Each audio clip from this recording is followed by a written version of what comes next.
भारत के यौम जमहूरियत पर मोदी सरकार को जिस शर्मिंदगी का सामना करना पड़ा, इसका दाग धोने के लिए हुकूमती वज़रा ने सर जोड़ लिए हैं, क्योंकि 55 साल बाद पहली बार ऐसा हुआ है कि किसी आलमी रहनुमा ने भारत के यौम जमहूरियत की तकरीबात में शिरकत नहीं की। यौम जमहूरियत की तकरीबात के लिए बरतानवी वज़ीर आज़म बोरिस जॉनसन को मदऊ किया गया था और उनके दौरे में अरबों डॉलर के तिजारती और दिफाई मुआहदों पर भी दस्तखत होने थे।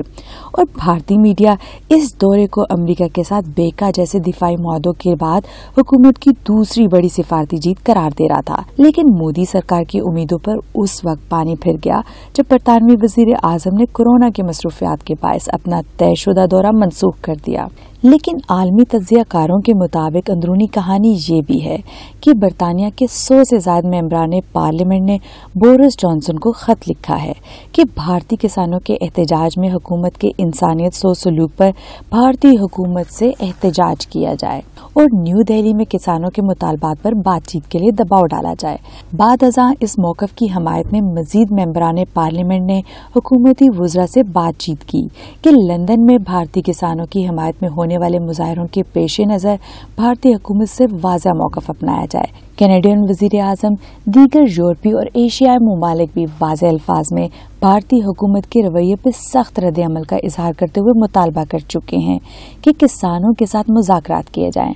तो आलमी सतह पर भारतीय हुकूमत के रवैये की मुखालफत और किसानों के मौक़िफ़ की हमायत में बनने वाला माहौल भी बरतानवी वज़ीर आज़म के दौरे की मनसूखी का सबब बना। भारतीय अपोजिशन 55 साल बाद पहली मर्तबा किसी आलमी शख्सियत के बगैर यौम जमहूरियत की तकरीबात के इनेकाद करने और फौजी परेड का रूट 8 किलोमीटर से कम करके 3 किलोमीटर करने और साथ ही भारतीय किसानों की ट्रैक्टर रैली के बायस न्यू दिल्ली में इंटरनेट सर्विस मुअत्तल और कर्फ्यू की सूरत में यौम जमहूरियत मनाने की वजह से भारतीय हुकूमत पर सख्त गम और गुस्से का इजहार कर रही है। भारत की तन्हाई का सफर इस वक्त शुरू हुआ जब आलमी इदारों अमरीका, बरतानिया और यूरोपीय यूनियन ने भारतीय हुकूमत से हठधर्मी तर्क करते हुए किसानों से मुज़ाकरात का मुतालबा किया और भारतीय हुकूमत ने इस पर कोई एक्शन नहीं लिया। भारत की 2.9 ट्रिलियन डॉलर की मईशत में 15% हिस्सा किसानों का है, लेकिन इसके बावजूद हुकूमत की किसान मुखालिफ पॉलिसियों की वजह से 2018 और 2019 के दौरान सिर्फ एक साल के कलील अरसे में 20,638 किसानों ने कर्ज, फसलों की बदहाली, फरोख्त के मुआवजे और दीगर वजह पर खुदकुशी की। लेकिन मोदी हुकूमत के मौजूदा इक़दामात ने पहले से नाराज किसानों को मजीद सीख पा कर दिया है, जो कि अब नई दिल्ली को ब्लॉक करके धरना दिए बैठे हैं और नए कवानीन के खात्मे से कम किसी भी पेशकश पर धरना खत्म करने को तैयार नहीं है। इसी धरने की ट्रैक्टर रैली में किसानों ने लाल किले पे अपना मजहबी परचम लहरा दिया। किसानों के साथ बदतरीन सलूक पर आलमी ताकतों ने नोटिस लिया, भारत पर किसानों के साथ मुज़ाकरात के लिए दबाव डाला, लेकिन भारतीय हुकूमत टस से मस नहीं हुई। भारत में एमनेस्टी इंटरनेशनल के नुमाइंदों को भारत का फाशिस्ट चेहरा बेनकाब करने की वजह से ज़दोकोब किया गया, जिसकी वजह से इदारों को वहां काम बंद करना पड़ा। भारत में खवातीन के खिलाफ चौथा बड़ा जुर्म रेप है। योमिया 88 केस सामने आते हैं, जिसके बायस गैर मुल्की सियाह खवातीन भी महफूज नहीं। अमेरिका, कनाडा और यूरोपीय ममालिक की सियाह खवातीन के साथ भारत में ज्यादती के वाक़यात और तवज्जो दिलाने के बावजूद भी भारतीय हुकूमत की मुजरिमाना खामोशी ने हालात को मजीद खराब किया। लेकिन सबसे अहम खबर ये है कि भारत का रूस के साथ 400 फिजाई दिफाई सिस्टम खरीदने के लिए मल्टी बिलियन डॉलर का मुआहदा अमेरिका भारत ताल्लुकात में सरदर्दी का बायस बना रहा है, जिसके लिए इब्तदाई तौर पर 5 अरब डॉलर के मुआहदों पर दस्तखत किए जा चुके हैं। अमेरिकन कांग्रेस की रिसर्च सर्विस ने अपनी ताज़ा रिपोर्ट में कहा है कि अमेरिका का भारत के साथ बड़े दिफाई मुआहदों के बावजूद भारत रूस के साथ ज्यादा से ज्यादा टेक्नोलॉजी शेयरिंग और मुश्तरका पैदावार के इक़दामात के लिए बेचैन है। भारत के रूस की तरफ झुकाव और दिफाई मुआहदे नई दिल्ली पर पाबंदियों का बायस बन सकते हैं।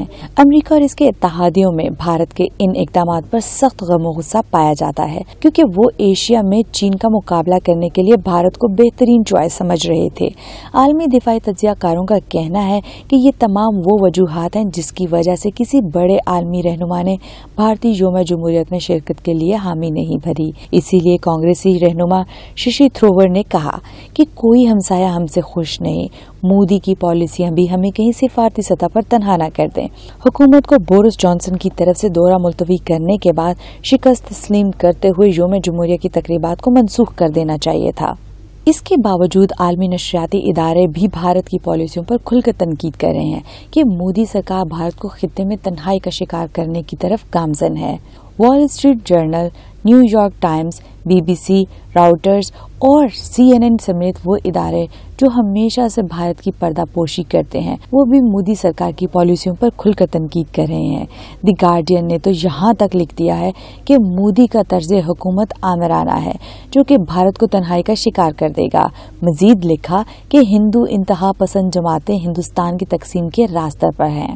70 سال سے بھارت ایک آئین کے تحت متحد تھا، لیکن مودی کے دور حکومت میں سب پارا پارا کر دیا ہے۔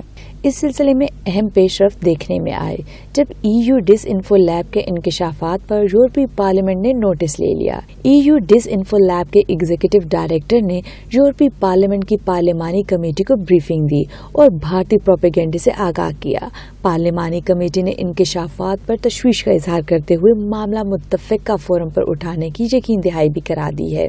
امریکہ، برطانیہ سمیت دیگر اتحادی بھی بھارت پر دباؤ ڈالے ہیں کہ امریکی مفادات کے پیش نظر نئی دہلی چین کے خلاف فیصلہ کن موقف اختیار کرے، پھر لداخ اور چین کے ساتھ دیگر سرحدی علاقوں پر بھی چین کی پیش قدمی پر فوجی کارروائی کرے۔ لیکن لداخ میں بھارتی فوجیوں کی جو حالت ہوئی، اس کے بعد سکم میں چینی فوجیوں کے ساتھ تصادم میں بھارتی فوجیوں کو جس طرح پھر سے منہ کی کھانی پڑی، اس کے بعد بھارتی دفاعی تجزیہ کار اور معاشی ماہرین حکومت کو خبردار کر رہے ہیں کہ چین کے ساتھ تصادم بھارت کے لیے تباہ کن ہوگا، کیونکہ نہ ہماری فوج چین کا مقابلہ کر سکتی ہے اور نہ ہی ہماری معیشت اس قابل ہے کہ ہم چین جیسی عالمی طاقت کا مقابلہ کر سکیں۔ لیکن بھارت امریکہ، برطانیہ کے ساتھ دفاعی معاہدوں کی وجہ سے مجبور بھی ہے کہ امریکہ کا حکم بجا لایا جائے۔ اس کے ساتھ بھارتی فوج جموں کشمیر میں خفت اور عالمی رد عمل کی وجہ سے کافی دباؤ کا شکار ہے۔ جہاں بھارتی فوج کو تمام ہمسایہ ممالک کے ساتھ ملحق سرحد پر کشیدگی کا سامنا ہے، وہیں بھارت کے اندر علیحدگی کی 19 مختلف تحریکوں نے بھی بھارتی فوج کی ناک میں دم کر رکھا ہے۔ اسی وجہ سے صرف 12 سالوں میں 1900 سے زائد بھارتی فوجی خودکشی کر چکے ہیں۔ بھارت کی تینوں افواج کے مشترکہ تھنک ٹینکس USI کی حالیہ رپورٹ میں انکشاف کیا گیا کہ بھارت کے 13 لاکھ فوجیوں میں سے آدھے فوجی سخت ترین ذہنی تناؤ کا شکار ہیں۔ اس رپورٹ پر تبصرہ کرتے ہوئے بھارتی آرمی چیف جنرل منوج نے خود کے سخت ذہنی دباؤ کے شکار ہونے کا اعتراف کیا اور کہا کہ وہ اس ذہنی دباؤ سے نمٹنے کے لیے مختلف اقدامات کر رہے ہیں۔